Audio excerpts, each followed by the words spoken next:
¿Y si fueras condenado por crímenes que nunca cometiste y aún así tuvieras la absoluta certeza de que mereces pagar por ellos? No como hipótesis, como estado permanente, una convicción instalada tan hondo que ninguna prueba en contrario puede alcanzarla. Te miras al espejo y ves al culpable. Intentas defenderte y tu propia voz suena falsa. Aceptas el castigo no porque te lo hayan impuesto, sino porque genuinamente crees que es justo. Ese es el horror real de El corazón del ángel. No los rituales, no la sangre en las paredes, no el diablo pelando huevos mientras te mira a los ojos. El horror es que el protagonista va al infierno por decisión propia.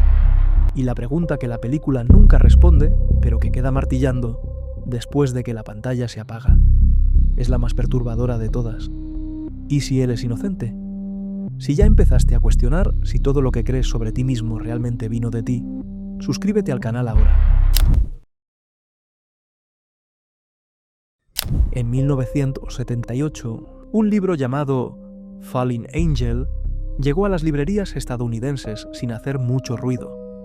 Era una novela policial con elementos sobrenaturales, escrita por William Yortzberg, y traía en el centro de su historia algo que los grandes estudios de Hollywood pasarían los siguientes 7 años intentando evitar. No era violencia, no era sexo, era una idea. La idea de que un hombre puede ser conducido a la destrucción completa sin que nadie tenga que levantar la mano contra él, que la identidad es lo suficientemente frágil como para ser robada, fragmentada, borrada, que el infierno no necesita fuego, solo necesita tu propia convicción de que mereces estar ahí. Hollywood no quería esta película, y entender por qué es el primer paso para entender lo que realmente esconde. Durante 7 años, el proyecto circuló sin ser filmado. El productor, Robert Evans, intentó sacarlo adelante de distintas formas. Robert Redford desarrolló 2 guiones completos, y ambos fueron rechazados. La justificación se repetía, casi palabra por palabra, como si los ejecutivos hubieran acordado la respuesta de antemano. ¿Por qué no puede tener un final feliz? La pregunta parece ingenua, pero revela exactamente lo que estaba siendo rechazado. No era un guión, era una premisa. La premisa de que el castigo puede ser injusto, que el inocente puede ser condenado, que el culpable puede salir ileso mientras la víctima baja en un elevador hacia el infierno, creyendo que merece estar ahí. Eso era inaceptable para una industria construida sobre la certeza de que el bien vence, de que el héroe sobrevive, de que el orden se restaura en el tercer acto. En 1985, Alan Parker leyó el material y reconoció algo que otros querían suprimir. Cuando llegó la oportunidad, él ya sabía lo que quería hacer, y sabía que cualquier concesión al confort del público destruiría exactamente lo que el libro tenía de más perturbador. La elección del elenco no fue solo casting, fue construcción dramática con una intención precisa. Mickey Rourke fue elegido para interpretar a Harry Angel por parecer derrotado por la vida, un hombre que el público instintivamente quisiera proteger antes de saber por qué. Era una condición narrativa. Para que la caída causara el impacto deseado, el espectador tenía que haber apostado por él. Robert De Niro quería una participación discreta, quirúrgica.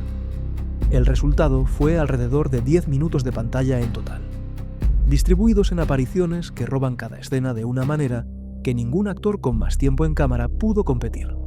Parker afirmó públicamente que evitaba interactuar con De Niro durante el rodaje. La actuación era tan perturbadora que era más seguro dejarlo trabajar solo. Lisa Bonet fue la tercera elección y la más polémica. Conocida del público estadounidense por The Cosby Show, tenía 18 años y quería romper con esa imagen de programa familiar. Lo que vino después sacudió a la industria entera.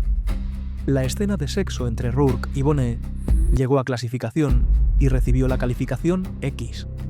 Los distribuidores se negaron a exhibir la película. TriStar exigió cortes. Parker se negó. Semanas de negociación después, eliminó 10 segundos. La MPA cedió. El estreno fue en marzo de 1987, el mismo fin de semana que Arma Letal. Fracaso de taquilla. La película no recuperó su presupuesto. Parecía que Hollywood había ganado. No había ganado. Christopher Nolan citó a Corazón del Ángel como influencia central de Memento. Los creadores de Jacob's Ladder, In the Mouth of Madness y BioShock Infinite admitieron la misma deuda. La película que el sistema enterró se convirtió en uno de los textos fundadores del cine psicológico moderno. Tomó tiempo, pero volvió. Nueva York, 1955. Un detective privado llamado Harry Angel acepta un trabajo que parece sencillo: encontrar a un cantante desaparecido llamado Johnny Favorite. El cliente se presenta como Louis Ziffer. Cabello oscuro peinado hacia atrás, barba bien recortada, uñas largas y afiladas, demasiado cuidadas, un bastón con empuñadura trabajada, ropa oscura, impecablemente ajustada, un anillo cargado de símbolos, y unos ojos que te miran como si ya supieran lo que vas a decir antes de que abras la boca, y como si les hiciera gracia el hecho de que lo vayas a decir de todas formas. El nombre está ahí, explícito, desde el primer encuentro. Pronunciado a velocidad normal, Cipher. Pronunciado de otra forma, Lucifer. Parker y De Niro pusieron el nombre del diablo en la primera escena de la película y apostaron a que la mayoría del público no lo escucharía. Tenían razón. El caso comienza como una investigación de rutina, pero cada pista lleva a un lugar más profundo. Cada persona que Harry encuentra termina muerta. Cada respuesta genera 3 nuevas preguntas. Es como cavar un pozo y descubrir que el fondo es falso, y cavar más y descubrir que el siguiente fondo también es falso, y seguir cavando porque a fin de cuentas ya empezaste y el dinero ya fue depositado. El médico que falsificó los registros de Johnny aparece muerto en un cuarto cerrado con llave. Suicidio, dicen. Pero él le había revelado a Harry que alguien pagó $25.000 para sacarlo de un hospital psiquiátrico 12 años atrás. Una mujer dentro de un auto, un hombre que entró, y ahora el médico está muerto, con una Biblia al lado y un arma en la mano, cuyas balas estaban escondidas en un doble fondo dentro de la propia Biblia. El médico que supuestamente se suicidó había ocultado de sí mismo los medios para hacerlo. Harry viaja a Nueva Orleans. La atmósfera cambia por completo, y ese cambio no es accidental. Parker eligió Nueva Orleans con una intención precisa. La ciudad funciona en la película como un estado mental, no solo como un escenario. El calor, el sudor, la suciedad impregnada en las paredes y en las personas, la luz que parece siempre a punto de apagarse, todo eso es la exteriorización visual de algo que está ocurriendo dentro de Harry. Cuanto más se adentra en la investigación, más el entorno refleja el estado interno que él todavía no reconoce como suyo. Allí encuentra a Epiphany Proudfoot, una joven con un bebé en brazos que dice no conocer a Johnny Favorite. Encuentra a Toots Sweet, un músico que tocó con Johnny en los años 40 y que esquiva con la habilidad de quien ha pasado toda la vida ocultando cosas. Encuentra a Margaret Cismark, una mujer involucrada con el ocultismo que tuvo una relación con Johnny y que claramente sabe mucho más de lo que dice. Todos ellos mueren. Toots aparece con sus genitales removidos y usados para asfixiarlo. Margaret es asesinada con un cuchillo ritual, el tórax abierto, el corazón extraído y colocado sobre una mesa, con una precisión que no parece hecha con prisa. Ethan Cismark, el padre de Margaret, hombre que practicaba el ocultismo y había ayudado a esconder a Johnny décadas atrás, es ahogado en una olla de guiso hirviente después de revelar lo esencial. Y Harry siempre está cerca. Siempre un paso detrás de los cadáveres. Siempre sin memoria clara de lo que ocurrió en las horas en que se produjeron las muertes. Aquí está la pregunta que la película va dejando en el aire, suavemente, sin hacerla nunca de forma directa. ¿Y si no está cerca porque llegó después? ¿Y si está cerca porque estuvo ahí todo el tiempo? Las visiones se intensifican. Fragmentos que no parecen suyos. Un pasillo de hotel cubierto de sangre roja viva. Una escalera en espiral fotografiada desde arriba, creando una ilusión de profundidad hipnótica. Una figura vestida completamente de negro, sin rostro visible, limpiando paredes, con un tazón de agua y un cepillo. La misma silueta. El mismo ritual silencioso, sin ninguna explicación que satisfaga.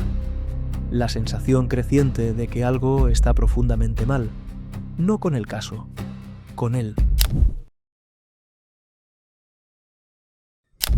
Lo que Harry va descubriendo de a pedazos es una historia que comienza en los años 30. John Liebling, El verdadero nombre de Johnny Favorite era un joven obsesionado con el ocultismo. Estudió magia con el rigor de quien estudia una ciencia. Y en un momento determinado, fue más allá del estudio. Hizo un pacto. A cambio de fama, de talento, de éxito como cantante, entregaría su alma. El acuerdo fue cumplido. Johnny Favorite se volvió famoso de una manera que parecía sobrenatural, porque lo era. Pero Johnny sabía que el plazo llegaría, y creía haber encontrado una salida dentro de la propia lógica oculta del pacto. El plan fue ejecutado en la transición de 1942 a 1943 en Times Square. Con la ayuda de dos cómplices, Margaret Bismarck y Toots Sweet, Johnny atrajo a un joven soldado llamado Harold Angel hacia un cuarto de hotel. Lo mató, le extrajo el corazón, lo consumió. La lógica era esta: al absorber el alma de otra persona, Johnny pasaría a cargar dos almas en un único cuerpo, y dos almas serían indetectables para el diablo. ¿Cómo cobrar una deuda a alguien que, en términos espirituales, ha dejado de existir? El plan falló de una manera que Johnny no previó. Meses después, sirviendo en la Segunda Guerra, resultó gravemente herido. Daño cerebral, reconstrucción quirúrgica del rostro, un tercer rostro que no era ni el de Johnny ni el del soldado, porque los materiales utilizados crearon una cara completamente nueva. Cuando despertó, no recordaba nada, ni el pacto, ni el ritual, ni su propio nombre. Los cómplices tomaron una decisión. Llevaron el cuerpo hasta Times Square, en la transición de 1943, y lo dejaron allí. La conciencia de Harold Angel resurgió, sin saber que había sido absorbida, sin saber que habitaba el cuerpo de otro hombre, sin saber nada más allá de lo que el soldado Harry Angel había vivido hasta el momento en que fue llevado a ese cuarto y asesinado en un ritual que él nunca supo que estaba ocurriendo. Y Harry Angel siguió viviendo, envejeció, acumuló casos pequeños y deudas más grandes, sin la menor idea de que cargaba dentro de sí algo que el diablo había estado buscando por más de una década. Hasta que Lucifer lo contrató para encontrar a Johnny Favorite. Hasta que Harry comenzó a buscarse a sí mismo sin saberlo. Ahora necesitamos tu ayuda. Dale me gusta al video para abrir la opción de impulsarlo dando hype. Esto ayuda a YouTube a recomendarlo a más personas y contribuye al crecimiento de nuestro canal. Corazón del Ángel está construida sobre una capa de símbolos que funcionan incluso cuando el espectador no los identifica conscientemente. Generan incomodidad sin nombre, una sensación de que algo siempre está mal, pero nunca se sabe exactamente dónde. El primer símbolo aparece en una de las escenas más memorables de la película.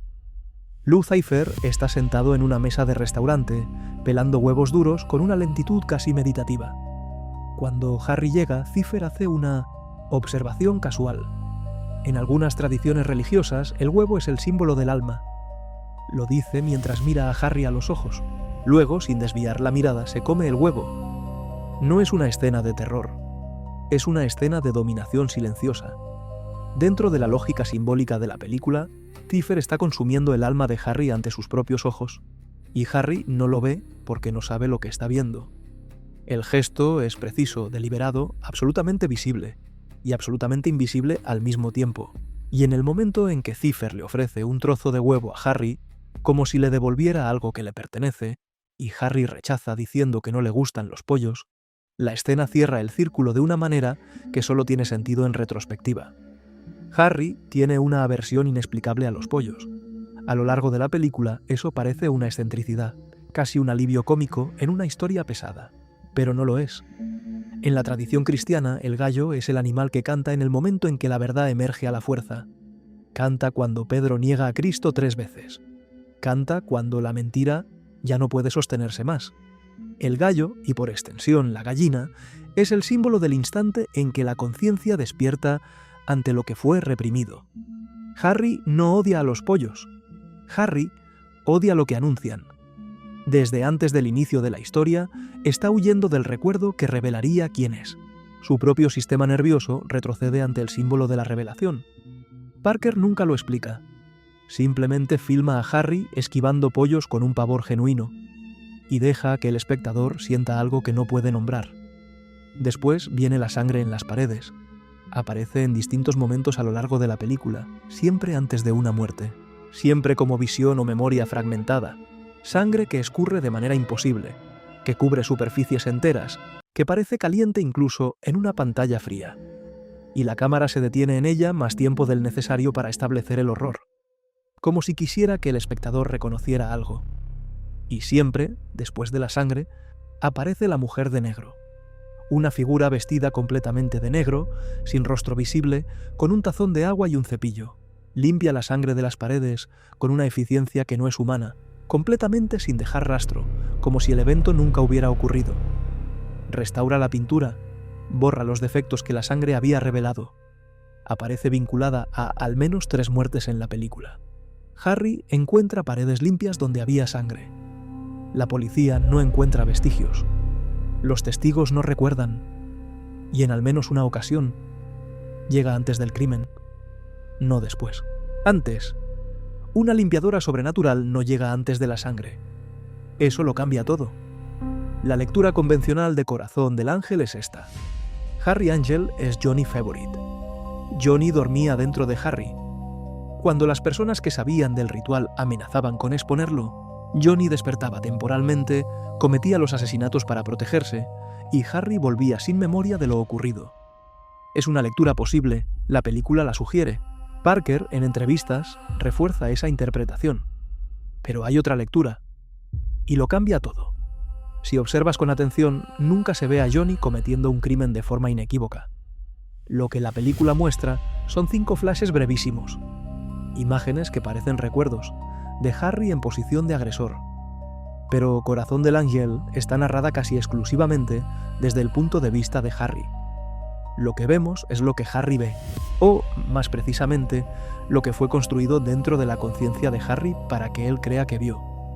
Existe una diferencia crucial entre memoria y realidad. Y esta es una película que trabaja sistemáticamente para confundir a las dos. Pregúntate, ¿quién alteró los registros de Johnny en el hospital? Alguien pagó $25.000 para falsificar una transferencia.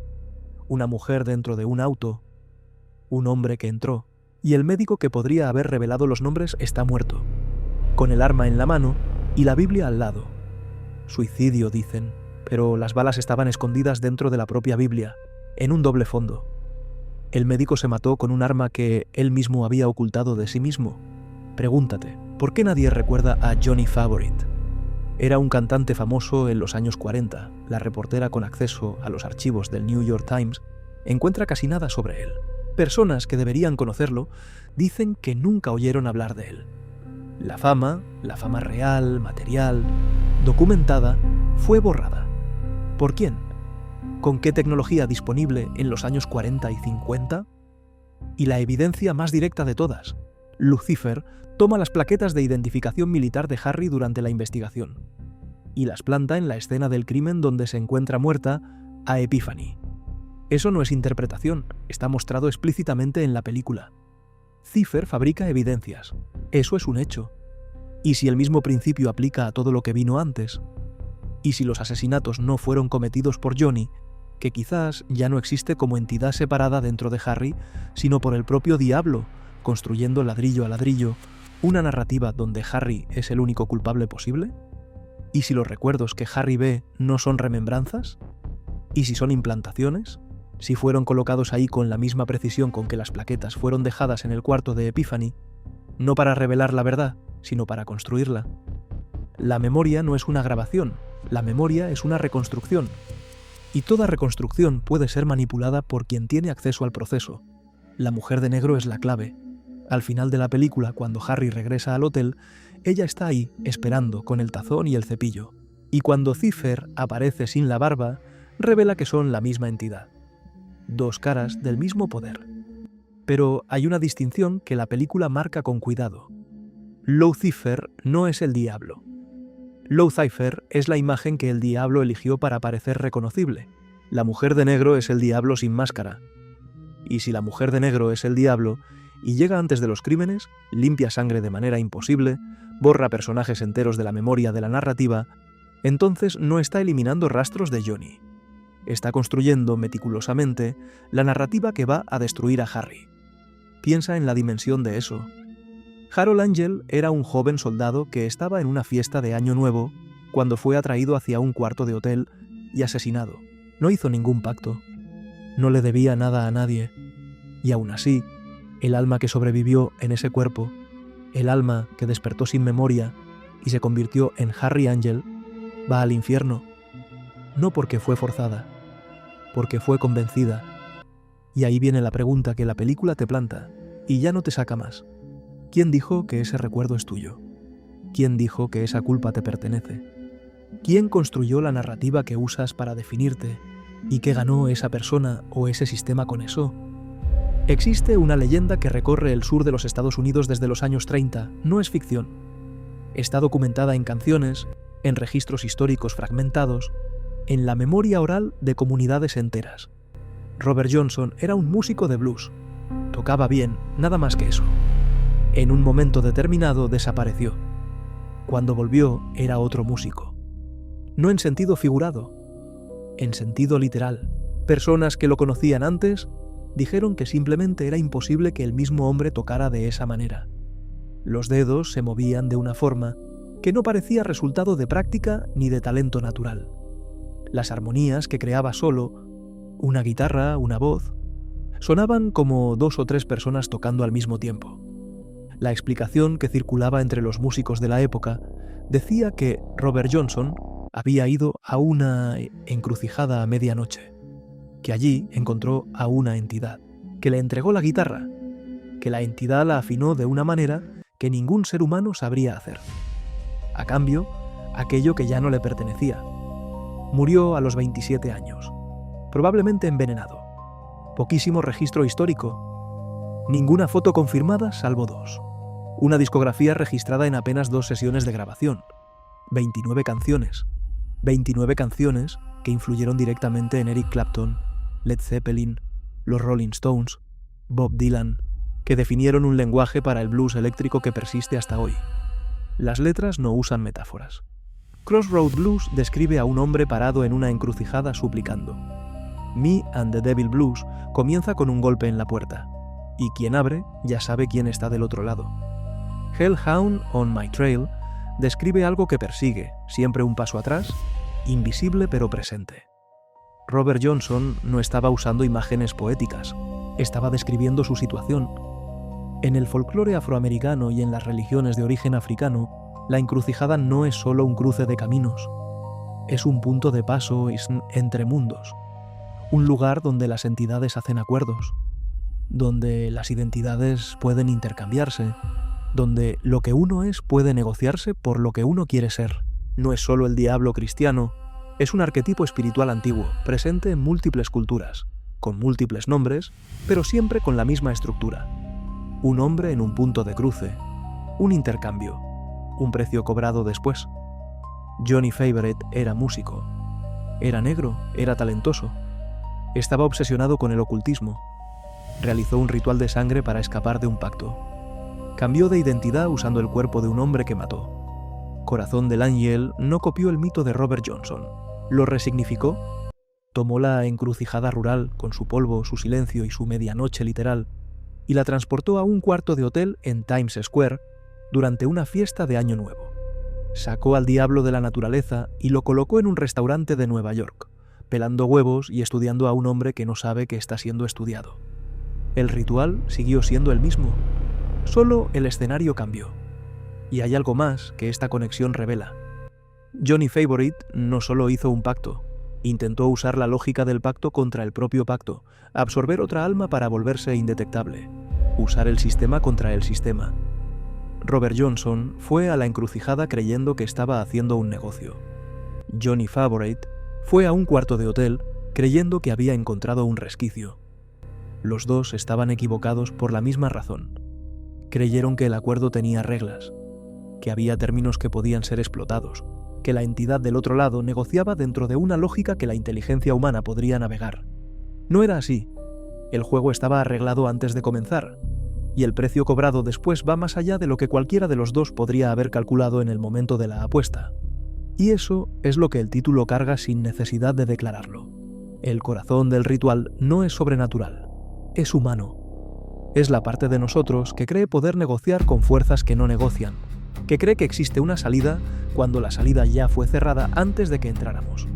Y si este tipo de análisis tiene sentido para ti, de esos que no muestran lo que le hicieron a alguien, sino lo que hicieron que alguien creyera, suscríbete al canal, activa las notificaciones y no olvides dar ese hype al video. Al final de Corazón del Ángel, Harry Angel lo descubre todo de golpe. Es Johnny Favorite. El cuerpo que habita pertenecía a un soldado asesinado en un ritual que él mismo realizó. Las personas que murieron a lo largo de la investigación fueron silenciadas porque sabían demasiado. Y Epiphany Proudfoot, la joven con quien durmió en Nueva Orleans, era su propia hija. 5 revelaciones en menos de 5 minutos. Cada una más devastadora que la anterior. Y Mickey Rourke tiene que cargar todo eso en el rostro en una secuencia sin cortes para descansar. Lo que viene después replica, con precisión casi clínica, las 5 etapas del duelo. Primera, la negación. Harry va hacia el espejo y le grita a su propio reflejo. Dice el nombre que siempre tuvo, dice que sabe quién es, que no es Johnny, que no mató a nadie. La voz aún suena convencida, pero la convicción ya está agrietada. Segunda, la ira. Enfrenta a Cypher, lo acusa de montaje, de manipulación. Cypher no responde, solo deja que los recuerdos vuelvan. Deja que Harry vea lo que no quería ver. Tercera, la negociación.